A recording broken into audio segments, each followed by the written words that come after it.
name an agency that does over $1 million in revenue or MRGP that outsources their core service. And you can't. There isn't one. I mean, there's charlatans out there who pretend like they do. Ooh, fun word, charlatan.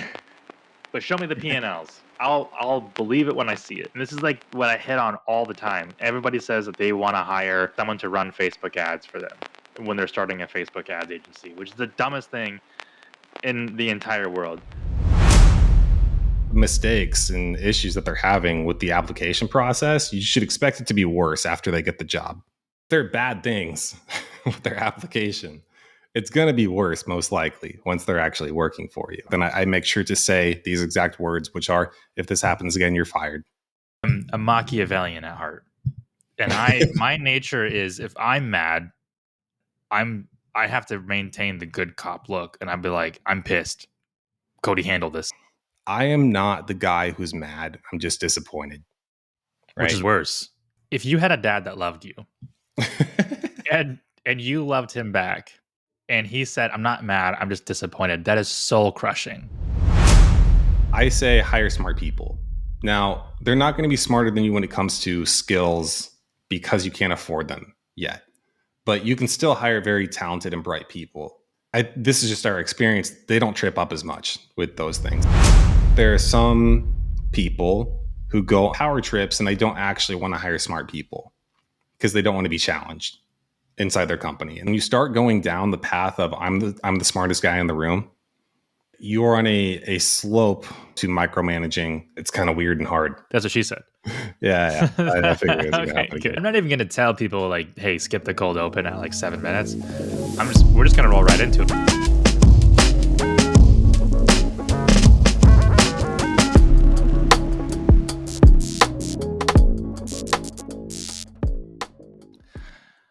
I don't know what stacked marketer it was in, but it was in one. And I put it in here as one of my cold opens. I thought it was super relevant to what we're talking about in this episode. But there was actually a stacked marketer segment where it talked about, I think like the headline was, when do you hire? And like going from like solo person to an agency, like when is it the right time to hire, and how do you determine like that? And when I was reading it, I was like, this is perfect. This is literally what we do and the reason why we do it. And it doesn't just go for internal team members, but also actual contractors as well. And I've said this all before. Fortunately, because I didn't actually save the Stacked Marketer article on when this was, fortunately, I did like write down what they said. Oh, okay. Which seems stupid because like it would have been faster if I just linked the article. But okay, so step one was try doing the task yourself first. And this is like what I hit on all the time. Everybody says that they want to hire like someone to run Facebook ads for them when they're starting a Facebook ads agency, which is the dumbest thing in the entire world. Because I've always said this, like if you want to run Facebook ads as an agency and you don't have any clients, then you do the Facebook ads. Meta has free Facebook ads certification. I don't know if the certification's free, but the actual courses are free. It's also just weird, man. Like nobody's out here like, all right, I'm going to go start a doctor business, but I'm not a doctor. You know, like well, people with money are, but okay, yeah. No, I don't think many people are starting agencies that are super flush with cash. Yeah, it's also weird for me to like if you're a college kid and you're like, I'm gonna mow lawns for college money, or not even a college kid, like a high school kid, but then you're like, I'm not gonna be the one mowing the lawns though. Like, come on, like this is the whole thing is a weird vibe. So, but anyway, but they had better logic than I usually have for explaining this, because usually when I say you should learn how to do it first, and people say why, I just say because it's dumb to do it the other way. Or like because name an agency that does over $1 million in revenue or MRGP that outsources their core service. And you can't. There isn't one. I mean, there's charlatans out there who pretend like they do. Ooh, fun word, charlatan. But show me the P&Ls. I'll believe it when I see it. Okay, but so they go on to say, number two, is document the task step by step as best as you can. And I like that they put as best as you can because even going through our own documentation, it changes all the time. Yep. So, however you want to set it up, do it as best the way that you want to set it up because it does two things. One, it can you can use that to help the other person learn and reference for when they're doing it. And two, if you're documenting what you're doing, you can reference it and you can just be that much more knowledgeable in that. And you do this all the time, Cody. Like you you don't know how to set up an agency MCC right now because that's so long ago. And when was the last time you actually needed to do that? Yep. So, but if you would have, but there are certain situations where you do things like one time and then you record it. And one of those things is like setting up new products in Stripe. Mm-hmm. Very rarely do we set up new products in Stripe because we're a productized service and we have to go through like 6 months of R&D just to do that. And Mm-hmm. so document as best as you can. 3 is develop basic questions for applicants based on what you know about the work.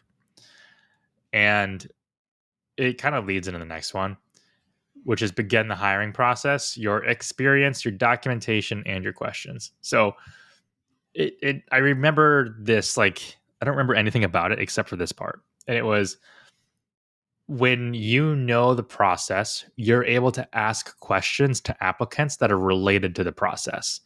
So if we're an agency and we don't do any dev work, which is true, we don't. I know some like basic level CSS and HTML. I know a lot of HTML, but basic CSS and some very basic SQL.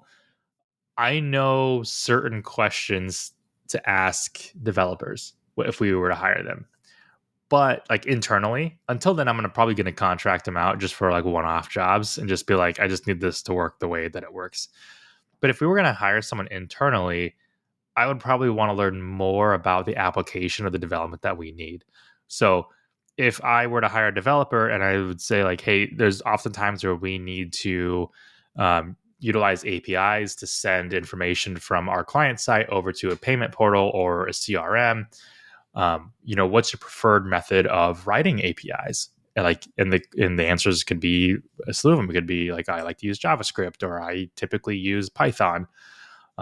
Totally fine, but those are answers that you're not going to get if you don't have some basic level of familiarity with it. Now, that's kind of an extreme example, but there's other things like when you run Facebook ads, and you could say like, hey, when you do A/B testing, do you typically like to test creative within an ad set, or do you like to separate the ad sets and let Facebook do A/B testing that way?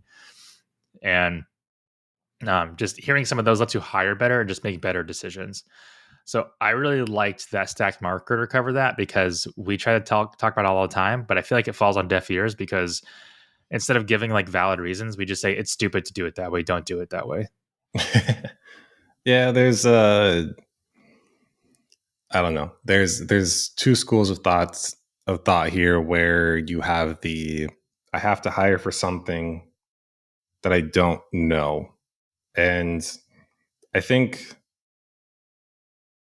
I we haven't gotten too deep into that realm. No, I can't even say that. Like we outsource our accounting. There's a lot that we do outsource, but not really related. It's like you said, the core service offering. Um, Anything related to the core service, we're always going to have a very acceptable grasp on it, right? We might have people on the team that know more in detail, but if it is pertaining to the core service, then probably one of us is going to be pretty well versed in the details of it. And just because, again, if it's completely in a different world, um, it's kind of weird and hard to do that, and I don't know why you would want to do it. So I was unmuted, man. Ugh, I missed it. I said that's what she said right after you said it's kind of weird and hard. And like nice. I missed it because I was on mute. Well, people still got it. They just got it late. That's what she said. Yeah. I figured it was gonna Okay, happen good. again. All right. I'm not even going to tell people like, hey, skip the cold open at like 7 minutes. We're just going to roll right into it because that was like super relevant to what we're actually talking about. And I think that set the stage. So we got to, for some reason, lately, like the last week or so, we've been getting like a lot of listener feedback through various Mhm. platforms, whether it's through like direct email or through the website, commenting on it, or commenting on the individual episodes, or actually like filling out our form on the Everrose podcast website. Um, we get we do this all the time where we're like, hey, don't fill out the Evergrow marketing form, and then like a listener did it with like a really extensive question, and I was like, man, like, Thanks, but why'd you do that? yeah. Anyways, it's just by chance that we're actually answering that question on the air. But we've also been being reached out to on like Reddit and LinkedIn and Facebook, and even like I got a Twitter reach out. So I don't know what's been going on this last week. I mean, I'm here for it, but I have not been active promoting the podcast or even like engaging with the community at all the last like 2 weeks. So I'm here for it. I don't know what happened, but we're here. Anyways, getting into the question today, I think is it just better if we just read it, or No, let's not give summarize too it? much detail. Yeah, Okay, I think. we'll paraphrase it. So Okay. basically, a listener wrote in and had some concerns, or just asked us about how we handle employees and contractors with poor behavior. So the title of this is related to contractors, but this also applies to employees as well. And what he was struggling with was contractors, employees, team members, I don't know, but they were struggling to grasp simple concepts like clocking their time.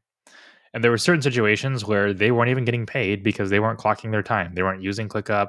He tried to he like warned them. He had talks with them.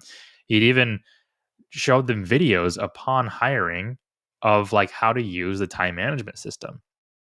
And for anybody that's ever worked part time in the US, there is always a clock in and a clock out feature in order to track time.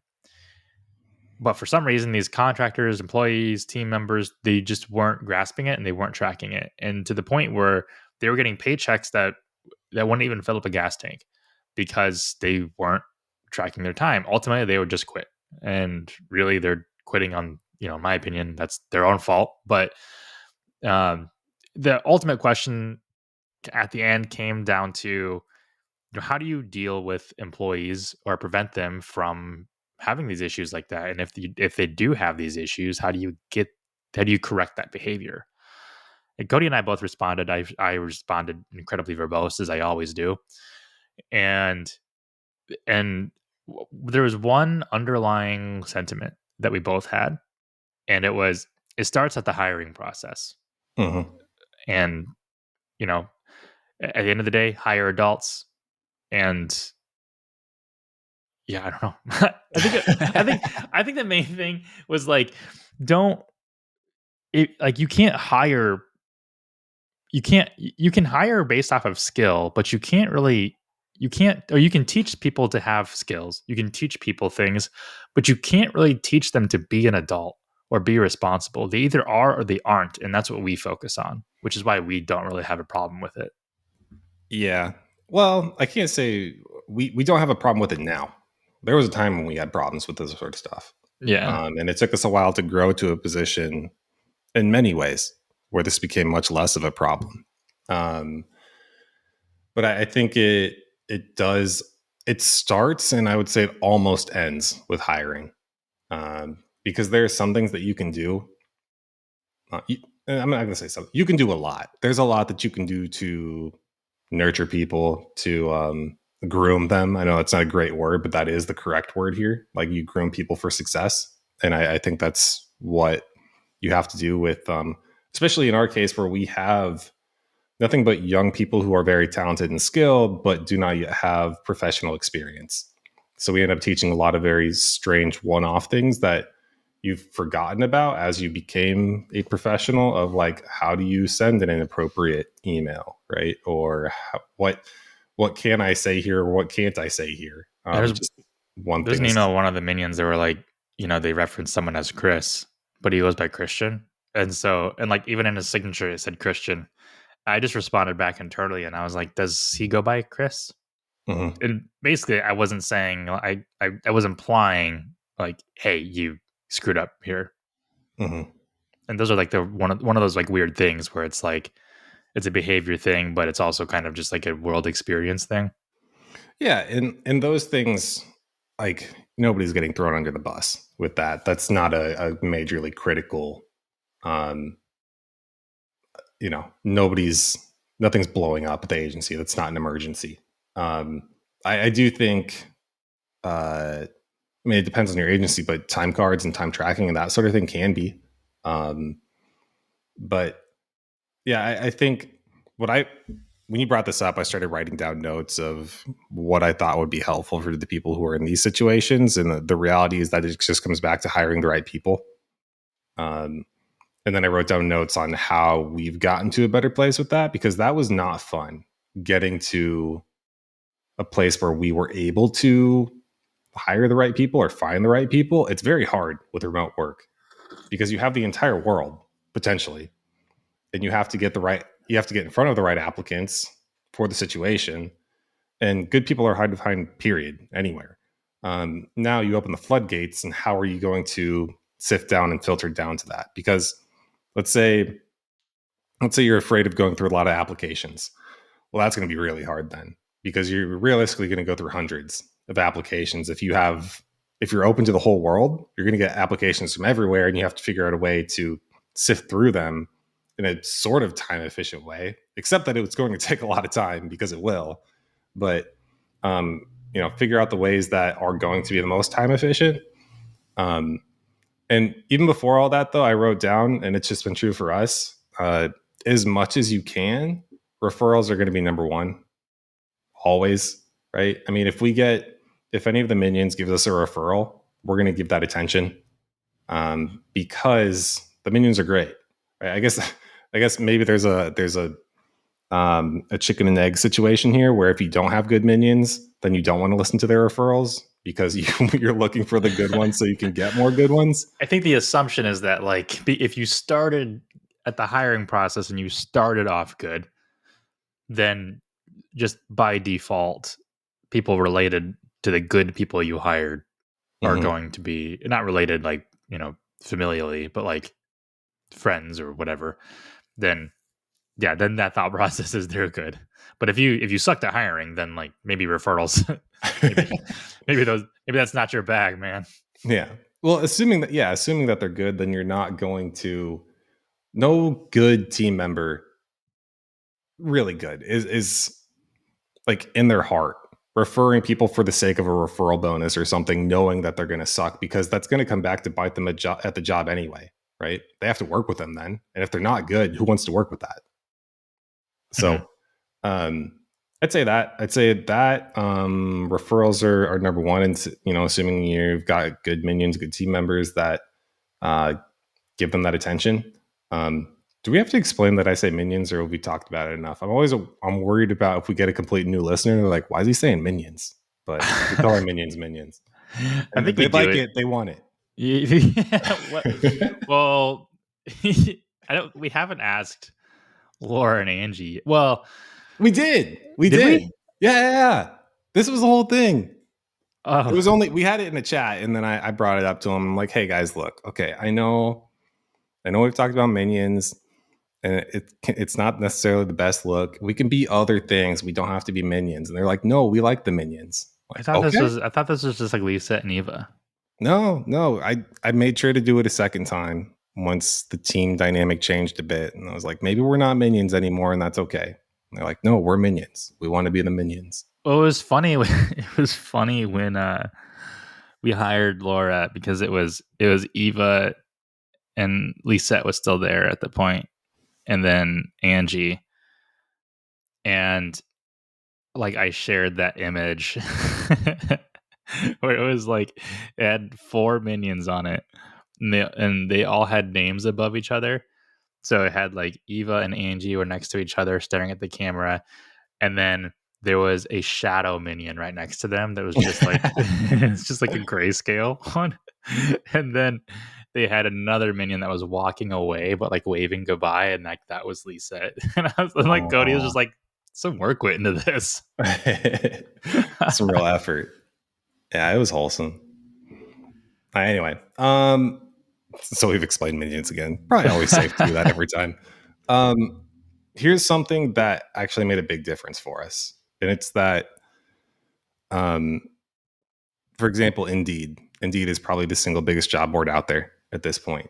You do also have, I mean, you've got the niche ones. You have the flex jobs, the dynamite jobs, the ones that are focused in remote work. And I'm not going to say those are bad places, but it really doesn't matter where we put it. What I do in the description every time, though, is give instructions in the full job description that tell them to apply directly.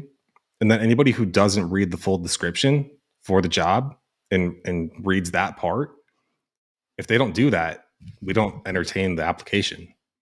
Right? If people are just clicking quick apply on Indeed, we're not even looking at that.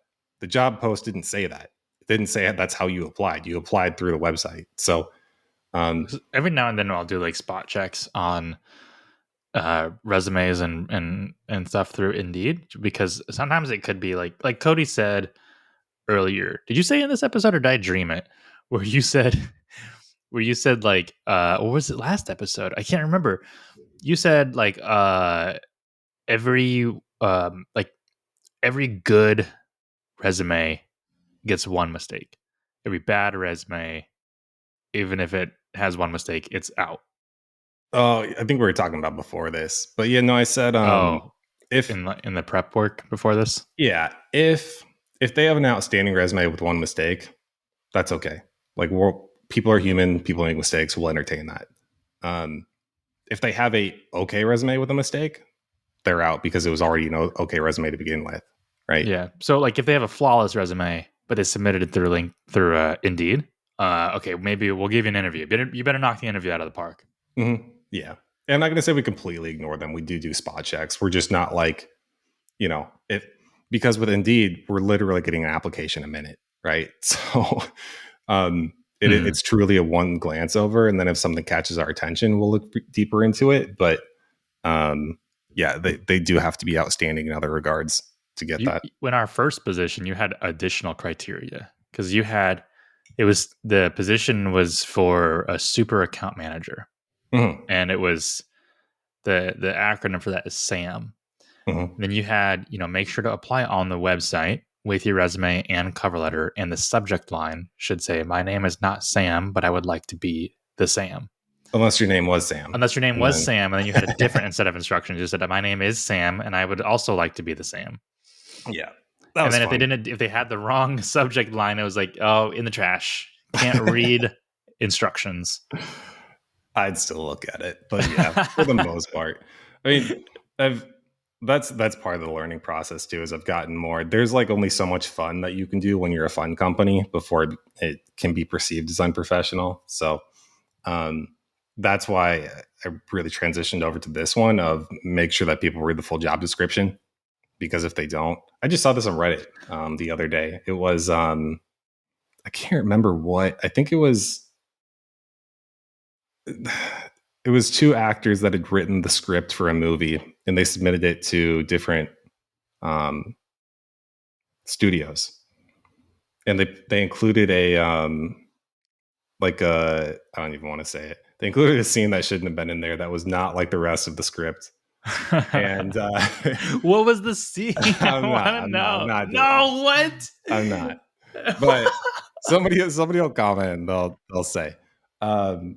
But a lot of people didn't read it. But then I think it was Harvey Weinstein, right? Weinstein. The one guy. He read it and actually said, "I like the script for everything except for this one part." And he was the only guy who actually read the entire script, and that's how they knew.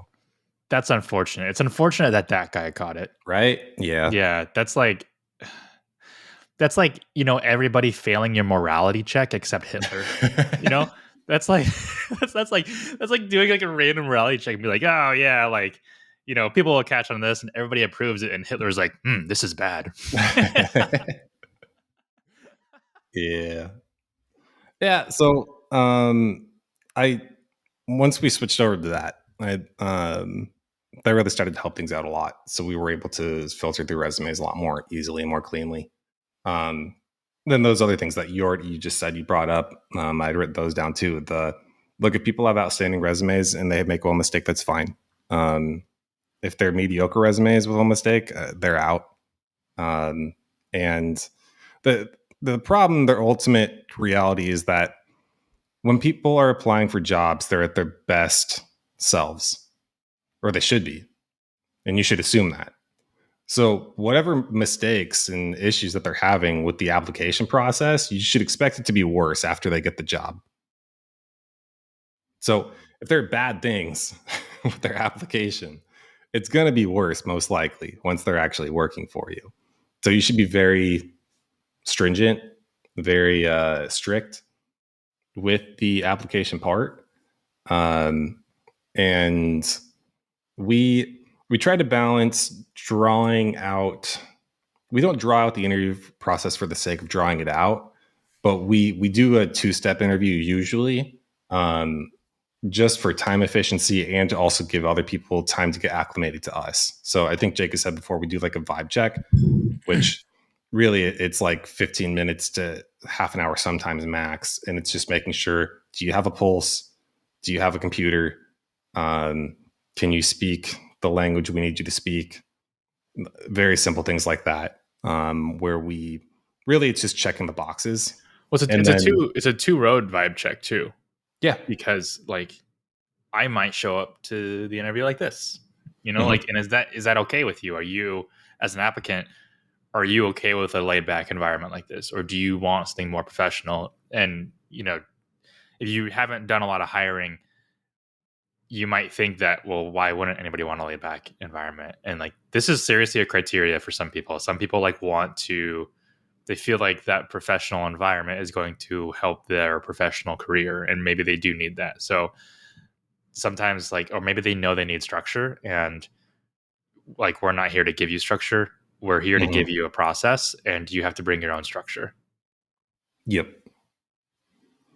Yeah. So then in the second one, assuming that we're both in good places, we go into more detail, and that's where we will really start having the honest and transparent conversations of, here's how we operate and the things that we believe and work with. And like Jake said, it comes up every single time.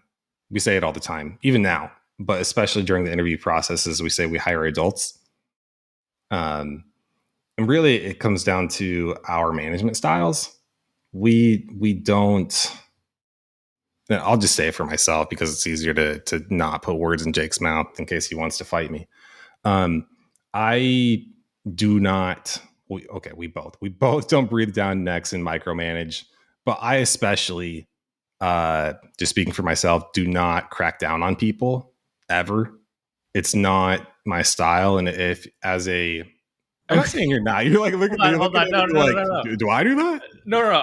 I know you're not directing any of this at me, because when you're like, I do not crack down on people, I'm like, Cody, you're the only person in this company that cracks down on people. And it's so like, when you say that, I'm like, you liar. You don't micromanage, but you do crack down. Okay, what's crack down mean? Let's get some. Crack down is like, in my head, that's like coming down on somebody for screwing up, Okay, or yes, I do repeatedly that. screwing up. I am That's you. willing That's to all do you. that. Yeah. I am a Machiavellian at heart. And my nature is, if I'm mad, uh I have to maintain the good cop look, and I'd be like, I'm pissed. Cody, handle this. Mm, No, it's only because I think Cody is better at this thing. I'm like, I think I have too big of a heart, and I think Cody said that too. Like, I'm a giver, and so you when are. I have to take away, it just kind of messes with me emotionally, and that's a fault on my own. I don't like being the bad guy, but every now and then it's kind of like I don't really have another option. And when we've said this before, like when Cody's upset, like, yeah, you broke a rule, you screwed up. When I'm upset, there's a big problem. Mhm. Yeah, you need givers. You need givers. Everybody needs a giver in their life. That's important. Um, it's important to have both sides of that in an agency where you have somebody who, especially, I think, especially in the sales process, right? If I was involved in sales, I would just say no to everything all the time, and we would never have clients. But Jake is much more willing to, and they're totally reasonable when he comes back to me. He's like, yeah, I said that we'd be willing to do this. I know it's not going to be a great time, but it was a sticking point for them. I'm like, okay, yeah, I can see that's a reasonable concession, right? Laura and I joke sometimes. We're like, because so I'm going to Jamaica in a couple days. I'll be there for like a week, and Cody has to. He's got to. You're the client guy now. Like if clients have something they need, they got to talk to you. And then so Lauren's like, "What is he going to do about like sales inquiries?" I'm like, "Well, typically what he does when I'm on vacation, he just emails them because we both get the form fill." And he goes, "Hey, like our sales guy isn't like on or isn't here this week, but he'll give you a call back whenever you get a chance." I'm like, I don't want Cody talking to these guys because if like Yeah. a new prospect calls and they're like, "Yeah, so I was looking at getting some marketing for the spring," Cody just be like, "Well, you're too late." So Yeah, basically. if like, wait, you don't want my money? No. Don't need it. I'm fine. Yeah, thanks though. So like I'm just like over there melting, like, what are you doing? You're crippling us. That's the best. It is the better way to handle it at this size too. Is just be like, look, Jake's out. He'll be back. He's the guy you want to talk to for this. It's better off if you wait because you don't want to talk to me. Okay. But cracking down, I am the guy who does it. But I never I don't yell, and I'm not the guy who's like, I said this in the email response for the guy who asked about this. I said, I am not the guy who's mad. I'm just disappointed. which Right. is which is worse. It's Like, worse for the right people. here's the thing, like if you had a dad that loved you and you loved him back, uh and he said, "I'm not mad, I'm just disappointed." That is soul crushing. Mhm. A dad that's mad at you, that's like, okay, whatever, like you'll get over it. But Mhm. one who's disappointed in you, like you're like, how do I make it right? Yeah. Tell me, dad. And then you're like if your dad was like, "I'm disappointed in you," you'd just be like, "Great, feelings mutual." So I've learned two things that work well for me with this strategy, knowing that, because I tell people we do 3 strikes for the things that matter, right? We have the first talk, and we have the second talk. And if we have to have a second talk, then I make sure to say these exact words, which are, if this happens again, you're fired, right? I don't like saying it, but you have to be explicit about it and make sure that they know. So, but leading up to that, the first talk is what I much prefer to have, because it's never fun to say, if this happens again, you're fired. And that's that. I'll do 2 tactics that I really like. One is sharing your perception, is what I call it. And I learned it from an old boss of mine too, which is you don't just immediately say, hey, you messed up and this is how and why. You say, hey, this is my perception of what's happening here. And I want to give you every opportunity to tell me that it's wrong or incorrect, or that what I'm perceiving is not the way that it actually is. Right. So I'm perceiving that you're not tracking your time as we need it to be tracked, because we're not seeing things get done. So my perception is that the work just isn't getting done at all. Right. And I could be wrong. Maybe you're doing the work and maybe you're just not tracking the time, and we're seeing that. So tell me what's actually going on here, because this is the perception that I'm having. Dude, I had no idea. This is like gold. Like I didn't even know you did this. How did you learn this? um, Mark told me once that that's how he did it. And he said, I How think did it's a you very learn it? Midwest. I don't know. I could ask him. It's a I very want to know the Midwest thing though, source. I think, Yeah, because it's in the Midwest. You don't want to be confrontational ever, really, for the most part. It's not a good, like, yeah, but I've had, this is not like avoiding confrontation. This is like being a ninja. This is like being like an emotional ninja of like, because you're avoiding confrontation, but at the same time, like finding out information mm, and expressing your frustration. yeah. I mean, you're giving the opportunity without being aggressive to be corrected. That way, you don't have to release all those feelings of like, look, I could totally be wrong here, and I want to be. And this is just what I'm seeing, and I know I don't have the full story. So give me the rest of it, so I know what's going on, and then I can form a better and more accurate opinion on the situation. Because it, once I started thinking about things this way too, I was able to step back and just not get as angry, because I'm like, okay, I know I'm only forming things on part of the story, and I don't know the rest of what's going on. And unless I ask in a way that makes it safe for them to say, they're just going to get guarded too. This is like a the Russell Brunson story from the last episode. Like this is literally the same, or the Michael Jackson allegory I gave. Michael Jackson. I'm not going to go into any further detail. You just got to listen to the cold opens. So that's one.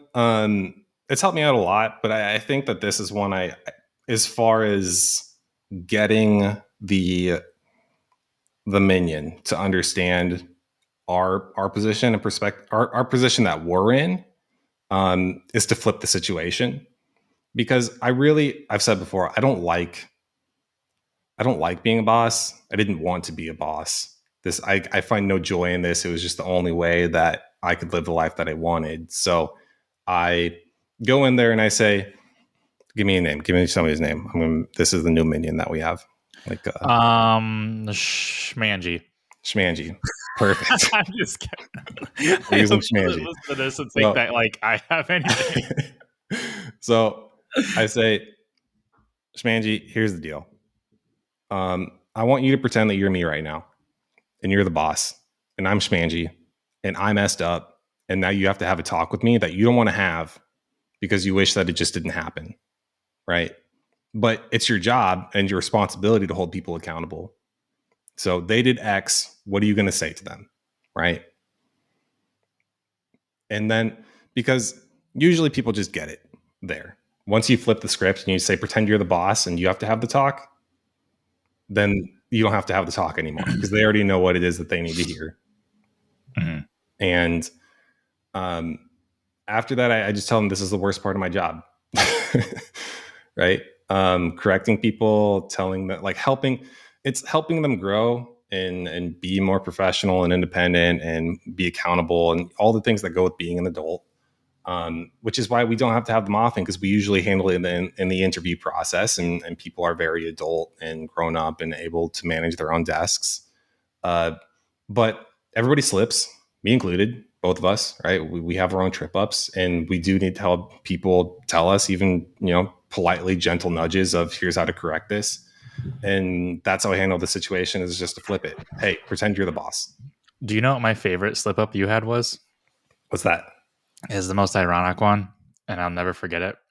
But after we got on Eva's case for missing like 2 or 3 meetings in a week, or Mm-hmm. like in a row, like after we had a talk, Oh, I missed one, didn't I? you missed the next one. You missed the very next one, and I was like, "What the hell, man?" I had to tell her too. I wish she would have scheduled a meeting with you, and she was like, "Cody, I'm an employee, and Yep. what would you do in my position if my boss did this?" Yeah, and that's the time too where I was like, "Hey, Eva, we got to talk," and I have to apologize to you because that's the other thing, is I'm not one of those. I'm not really a boss who likes to believe that they're exception just because they're the boss. Right? If you're going to have expectations of other people, you should have those same expectations of yourself, if not higher ones for yourself. So when you do those things, you have to handle those appropriately. And I did. I was like, "Hey, we got to talk, and I got to apologize to you because I'm not the exception just because I am in charge." Right? It's just as rude and if not worse for me to do that sort of thing to you.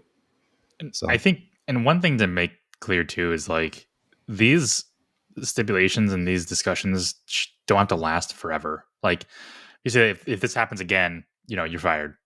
Like, okay, if it happens again in an understandable amount of time, but like if enough time passes, I feel like people's slates should be wiped clean. mhm. Or at least, not clean, but like, you know, you're not like at that same stage. And I think we've had team members that struggled with this too, because they did something like 9 months ago and had like a perfect record, Yeah. and then all of a sudden like slipped again. Like it happens. Like, Hmm. but the thing is, like, what we're trying to prevent is habits. Yeah. And you know yeah, things can happen. So that's uh, ultimately are I wanted to talk about actually when you're the first method that you have, which is it's just so mind blowing to me, where it's like this is my perception. Mhm. Um, After that, do you say like do you set the expectations then and say, okay, so moving forward, like can we make this XYZ an expectation that this is part of your job? Yeah, I mean, it just kind of depends on what I hear back, right?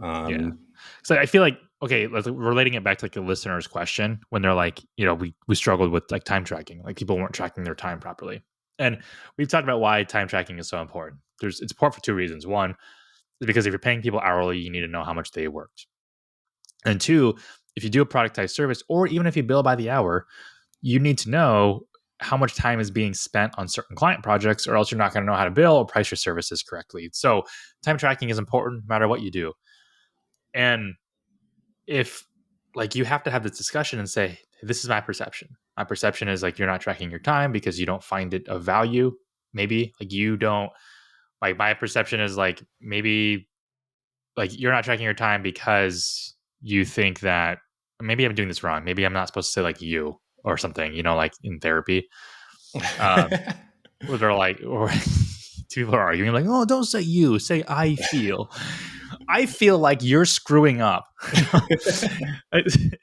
Like my perception is that like I feel like maybe you don't understand why you have to track your time, and you know the reason why we have to do this is because XYZ, and so tell me what why you aren't tracking your time.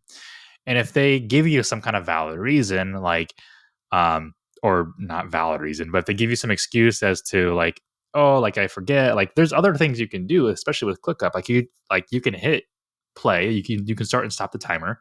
If you mhm, forget to do it, which I do all the time, you can go back and edit the time in, mhm. which is why I'm not strict about like time, because it's like I just need to know that like minutes and hours are being associated to a job. I don't need to know when those took place. Right, you don't have to actually have them happen Yeah. right as they're happening. They can go And back and if I needed to know that, we would get an actual clock in, clock out software where you can't adjust the time. You have to go through a manager, because if you were having people track time literally for the sake of tracking time, what's stopping them from just going and saying, I worked 8 hours in this day and that's mhm. it. And doing that on Fridays. Nothing is stopping them. So for us, it's literally just to know that time is being associated to client projects so we can price accordingly. And you give them options of like, hey, this is how you do it.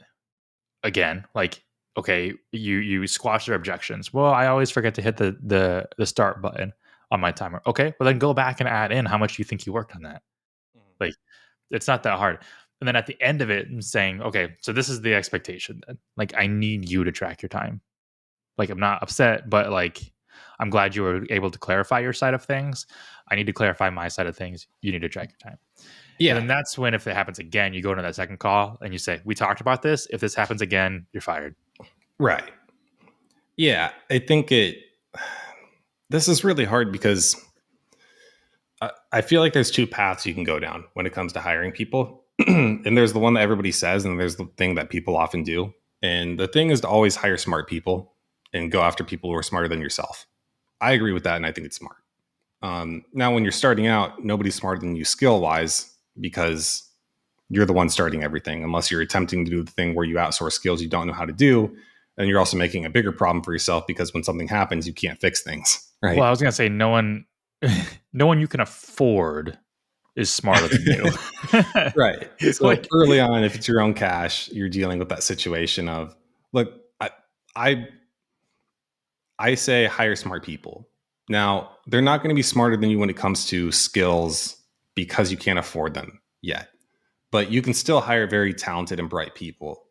And in those cases, this is just our experience. They don't trip up as much with those things. Now, I think that there are some people who go, and I've just seen it. So this is why I'm saying it. They go on power trips and they don't actually want to hire smart people because they don't want to be challenged inside their company. And they don't want to believe that their minions are actually smart and bright and capable of doing these things without them.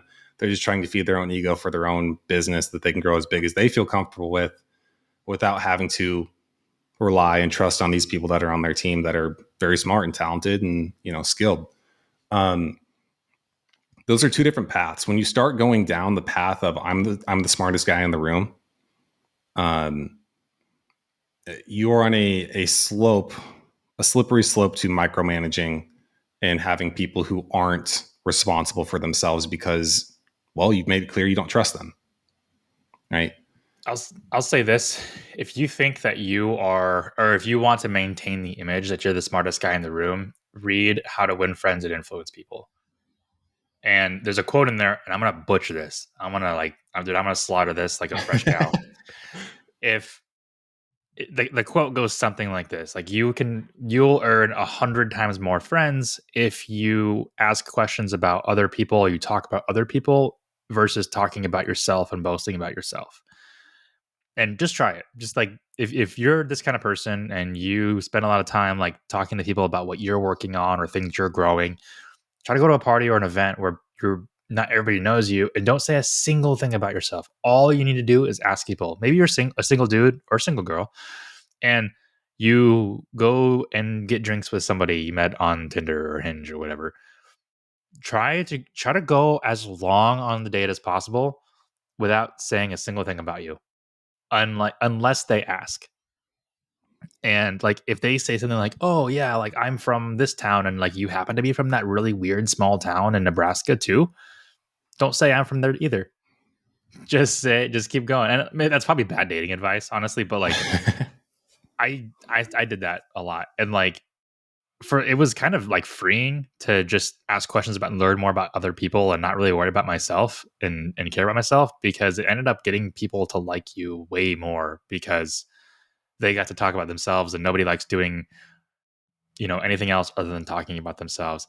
And then I met Lauren on our date, and I couldn't get her to stop asking questions about me. Like it's like she read that book and was flipping the script. So but yeah, try that. It's just, I wanted to say it's so freeing to also assume that you're the dumbest person in the room and just being like, I don't know anything, because eventually your successes are going to start speaking for themselves, and you don't feel like you need to prove anything. Like when I first started Evergrow, I just felt like I had so much to prove because I just anytime somebody starts a business this day and age, or even an agency at that, or an online business or whatever, you always met with like, not like direct criticism, but I think there's just like a lot of people that just don't think that it's going to really go anywhere. So you feel like you have a lot more to prove off the ground. But I think humility goes a long way. How did we get on this tangent? No, no, I was just How did I going with bring us it. I here? kind of liked it. I liked it. So I was here for it. Yeah, I feel like I brought us here, and I have a problem with doing that. I mean, Um, I went with you. I didn't stop you. I kept going. So well, to answer the listener's question specifically, because it was about time tracking, how to keep with time track. I went on this whole tangent. It wasn't even about like how to hire the right people. It was this whole tangent on like how we deal with time tracking. And the short answer is like we just don't really care that much, honestly. Like we do care for like the part timers and contractors because we pay them by the hour. Like they have to track their time in order for us to pay them. But in a lot of situations, if like 13 hour out of 15 hours is tracked, we'll still pay for 15. We'll just be like, hey, track 15. Or like there's been situations where like 5 hours are tracked. Like they did a terrible job time tracking that week, still pay for 15 or whatever they're scheduled for. If it becomes a problem, that's when we have that discussion. But if they're only tracking 5 hours a week and all the work is getting done, then like it's less of a discussion because I'm still like, well, the work's getting done. But at the same time, I feel like there's time not being associated with the projects. And that way I can't like, are we spending too much time on things? Um and but if they're tracking more time, that's when it's a problem because now we're legally obligated to pay them. yeah. And if they're like, if Eva tracks 17 hours, we got to pay 17 hours. Mm-hmm. And that's when like you come back and say you can't do that unless you let us know ahead of time. Yeah, So I wrote down a couple more things because you asked like how do you handle when people talk back about their perceptions, and I don't have a direct answer because I just listen to them, right? Like I don't know. I don't know what they're going to say, so I can't have a predetermined response. I think there's a difference between, like you said, if it's something as simple as, oh, I just didn't do it, then the conversation becomes, well, we do that here, and I need you to do it here, and this is why. And unfortunately, this is one of those things where like I'm not going to help you because this was made clear at the beginning, so you just got to figure it out. Um, so that's what I'm telling you, you need to do now is figure it out, and I hope we don't have this talk again. Right? That's not a fun talk, but that's one way that it goes. The other is, it's more complicated, and we kind of got to figure out a solution that's unique to them. I don't have an example, but um, if it's something as simple as, yeah, they're like, look, I've been trying really hard, but I just keep forgetting. And I'm like, okay, well, what have you done to keep yourself from forgetting? Have you just made something as simple as like a calendar reminder that says, hey, enter your time, right? Because if you haven't done that, just go do that. That's a pretty straightforward thing. I've got really bad ADD, and I've said this before. And I've talked to Marcus about this too because he was diagnosed with ADD, except he's in Scotland. So when you get diagnosed with ADD, you get put on like a 10-year wait list to get medication. When the US, where it's a good old privatized system, you get your medication in 2 weeks. Anyways, that's a hot take. He'll be like, whoa. I was just like, let it go. Let him do it. Let's not talk about how it takes 9 months to get into the hospital here. Yeah, that's fine. It's better than 6 years in the other countries. You're like, how do these guys work together? How do they? I had a like one of my best friends in high school was communist, and in high school I was a registered Republican. So like, figure out how that dynamic worked. Oh, and I was Christian, and she is atheist. So like, people want to believe that you can't do that anymore. Is total polar opposite. Yeah, when we're still friends to this day. Obviously, not close because we don't live next to each other or anything, but not registered Republican anymore. Still a Christian though. Okay, so I do this. So I have a list, and every single day I write down like the account that I have to work on, and then the task underneath that. So some accounts like this client anointed, they have one task under it. This other client, they have 4 tasks under them. And then as I work through them, I cross them out. And then like Evergrow, like when we have internal tasks, I write Evergrow as a client. That's an account. And then like, what are the Evergrow tasks? And then my own life, it's called personal. That's an account. So personal account. And then like, what do I have to do? So like this morning when I woke up, the first thing I did was finances, like my personal finances, because I do them on the 10th and 25th of every month. Today's the 10th. So I work through that. And then there's going to be ones that I don't cross out because I didn't get to them. The next day, I rewrite out the ones that weren't crossed out. I don't work from the same list. Start over. And because as soon as you write things down, this is a training tool. Like if you write down notes, you're like, what is it, like 6 times more likely to remember something? Or I can't remember the number. I'm probably way off. That sounds smart. But rewrite it down. Yeah, you're gonna go through a lot of paper. This notebook is $1. So like, I mean, you can get, it's this one that you get at Walmart. It's a little yeah. Mm-hmm. Yeah. So they're $1. So I just go through paper like crazy, and I just rewrite my tasks. And like, this is borderline. I guess like some people are saying this is borderline OCD. I have to do this. I'm gonna forget. I have the worst memory in the world. I will botch movie quotes from movies I watched 30 minutes ago. And like Cody will remember things from books he read 30 years ago. So I don't know how people do that, but I've read somewhere that people who have like a very forgetful memory are also like tend to be highly intelligent. And I don't know if that's true, but it makes me feel better. It helps me sleep at night.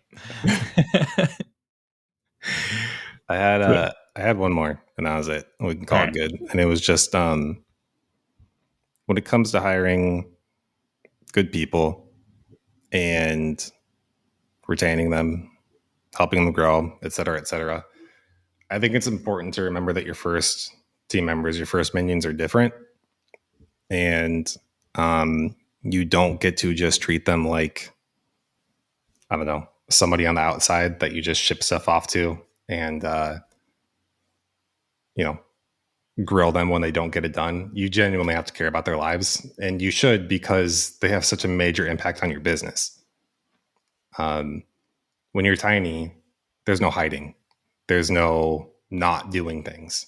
Like everything that everybody does is important, and everything is important, and it's valuable, and it should be respected. Um, and I think that that also means that you need to respect those people on your team and appreciate them and genuinely care about them, as opposed to just say, yes, I outsource this to this place. And it's an indirect thing. I think that by not doing it, you're not going to have this very simple cause and effect. But I have seen businesses and people do that where they just, you can tell that they're completely in it for themselves and they don't care about other people. And it doesn't take long for that to collapse and fall apart. And then everybody around, just their heads are spinning and wondering what happened. And to me, I can always see that, um, they grew too fast. They didn't have their head in the right places and caring about the right priorities. Um, and I hope that they, the second time around, just think about it a little bit differently. And I'm not saying this maliciously. I'm like not thinking of any one particular person in mind. Like, yeah, that happened to them for that reason. I just mean on the whole and across the board. Um, that's genuinely or generally what I see. Is I think that there's a lack of heart. People are going to be like, they're going to get done with this episode and be like, okay, so Cody's a little bit of a bleeding heart, is what I've gathered here, and but only in some cases, because Jake's also the giver. It's a strange dynamic. I'll crack down when I have to, but I I have high empathy, but a generally lower willingness to help people. When it comes to spending time with them to help them come up with their own solutions, I give them the benefit of the doubt, but I expect them to figure it out themselves. Cody, you are you you say this all the time. Like someone says, like, "Oh, like my dad died," and you're just like, "It sucks." Can't help you with that, but it sucks. Yeah. Or like me, someone says my dad died, and like, how do I explain this? I have very high empathy and certain. I have high. What is it like? Sympathy is like you haven't specifically gone through that, but empathy is like you have gone through that and you empathize with somebody. I think empathy is that the opposite. I think empathy is the other one where I you get them haven't switched gone through around. it. I get them switched around. Here, let's look it up right now. Okay. Empathy definition. Let's just see what this says. The ability to understand and share the feelings of another. Okay, that doesn't help. Versus sympathy. What's sympathy? Okay, so empathy is shown in how much compassion and understanding we can give to another. Sympathy is more of a feeling of pity on another. Okay, so I think I'm right. Empathy is like you can understand because like the way that maybe you haven't gone through this, but you have the ability to understand. Sympathy is like, oh wow, that sucks. Like I think I have like a lot of empathy for things that I have gone through myself.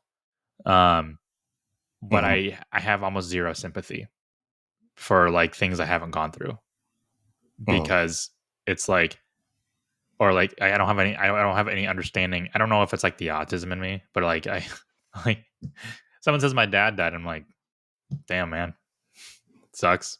I don't know what to say, but yeah, anyway, so and then like I'll continue on the conversation because I just don't understand. I don't understand the feeling they're going through, and it's hard for me to put myself in that position. But I'm very empathetic to character traits and flaws in people that I see in myself. So when people are not getting things done, or everything is chaotic and like they're not organized, or maybe they say things in public they shouldn't say. Like I empathize with that because that was basically me all through middle and high school, and even into my adult life. Maybe like some people are more of an extreme, but I still see myself in that way sometimes. And then like I have really high empathy, but I also have very high accommodation. which is my downfall, which is I say yes to everything. And I also try to make sure everyone is happy all Yeah, the I jump in. time. I'm like, why you do that, man? Why you gotta? I had to reel back for a while, Yeah. but also if I wasn't that way, the podcast wouldn't grow because I'm always in my DMs. I'm always helping people out as much as I can. And I know. I see how much you write. I'm like, how'd you do that? Like, I thought I gave a long. I've been giving some long responses actually. People have sent some in. Like, hey, there's paragraphs there. can we talk about how like the two people now have mentioned Cody for president and just said Jake can come too, or like Yeah, Jake for vice I president? didn't What? like it. I was like, don't hurt him like that, guys. Don't hurt him. I was laying in bed when I got that. I read that to Lauren. I was like, "What the hell is this?" I'm like, I what? saw. I was like, oh no, Here's why. no. Oh no, you thought that too. Like you. I was just like, don't do it to him. So here's my thought process though, and this is why I'm justifying it. I feel like more people don't like me as much because they can relate to me, and they're like, "Oh, this is just like another one of us," you know. But they hear you talk and the way that you analyze problems, and they're like, "Cody's a robot. He should run the country."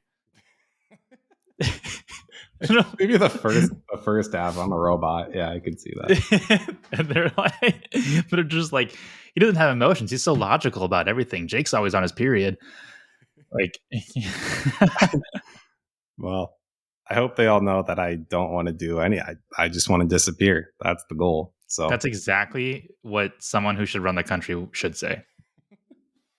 I always thought that though about like some people's dads where you're just like, yeah, that guy. He's just a guy, but he seems like a reasonable guy. I'm not a reasonable guy. I have moments where I just go too far with things. You said the extrapolating. I extrapolate too far, and I think that's a bad character trait. So I don't want to. Wait, what did I say about extrapolating? Like we both extrapolate. It's a good thing. Yeah. We extrapolate in the case of the business where we can project things in a fair and accurate way. We said that at the end of the last episode. Oh, we did. Okay. Yeah, we recorded this one and the last one in the same session, so things are kind of bleeding together. Yeah, I think I can see myself doing that. It's granted, I do it in a robot way though. Where you just like you're sitting there analyzing your emotions, and you're like, I feel this, and I can't make myself not feel it because it is my feelings, but I can't rationalize my feelings. I don't relate to that. I say I feel this and it sucks. And I don't know. I don't want to even say I don't know why I feel this way. I'm just like, this sucks. Life sucks. And then like I don't know. Lauren she'll make, I don't know. I can't even think of an example. She'll touch my shoulder wrong and be like, "This is why I'm mad. You touched my shoulder wrong." It's so reactionary. But I also have really bad ADD. And speaking to that, what are you doing for the? Can I say the word? Are you doing anything for the big game? You going to the fiancés? Sports. I heard it. I heard someone say. I thought this was funny. They called it the Great Plate because it's the words and then they're changed. You can't just say big bowl, like the really big bowl. Yeah, I guess you could, but I thought it was funny that they changed. I think we're not advertising. Plate. This isn't an advertisement. This is just us talking. So the Super Bowl. What are you doing? Are you doing something for that? I am. I don't remember. I think we're doing something, but I don't remember. What are you doing? I am going to my brother-in-law's mother's house. My mother-in-law. Okay. So let me break this out to you, because every time you say brother-in-law, and that it can mean a ton of different things. It's my sister's husband, his mom. You got good food? There's always great food. Oh my god, nice. There's so much food there. Well, I would assume there's going to be some good food there for sure. But Lauren and I will be the only Chiefs fans there. I don't know what I am. I mean, that makes sense for you to be that. I think I'm supposed to be Chiefs because I have family of sorts in Kansas City, I guess. You should be a Chiefs fan. Yeah. Well, I guess how many like listeners are like, no. You listen here. We were at the dog park together. Mr. Robot.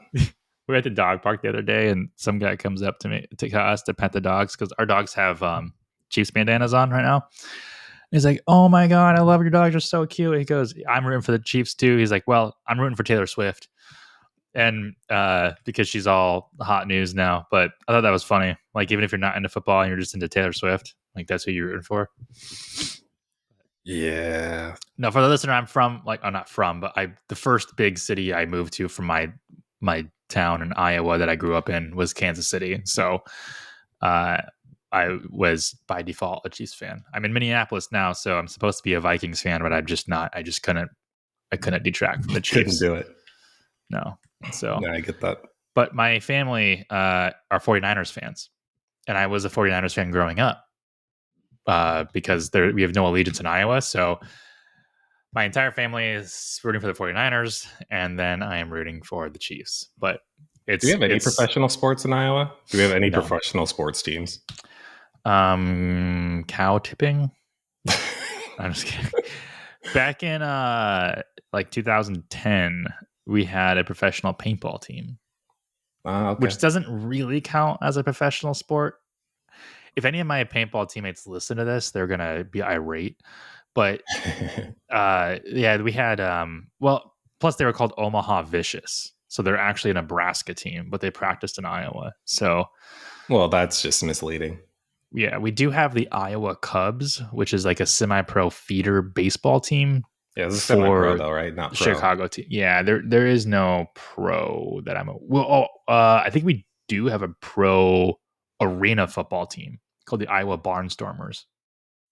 Interesting. But I wonder, we should have pro curling. I think curling's cool. Would you do curling? No. You wouldn't do it just for funsies? No, because that's like bags. Like I play bags when I'm drinking, but I would never want to be a professional bags player. It's just not like that doesn't sound fun. Or darts, I'm not saying pro, just would you do it? Would you play? Probably. I mean, it's just like do you play curling? Do you do curling? I don't know what you do. I don't know what you do, but it's just like it's life-size shuffleboard. Yeah. Yeah, I mean, shuffleboard's way fun. It's more fun with beer, but yeah, I would do that. Mm-hmm. I'd do it. No. Yeah, otherwise Iowa doesn't have any professional sports. Nope. Well, everybody. Thanks for listening. If you made it this far, awesome. But anyways, I guess we'll see you in the next one. See ya.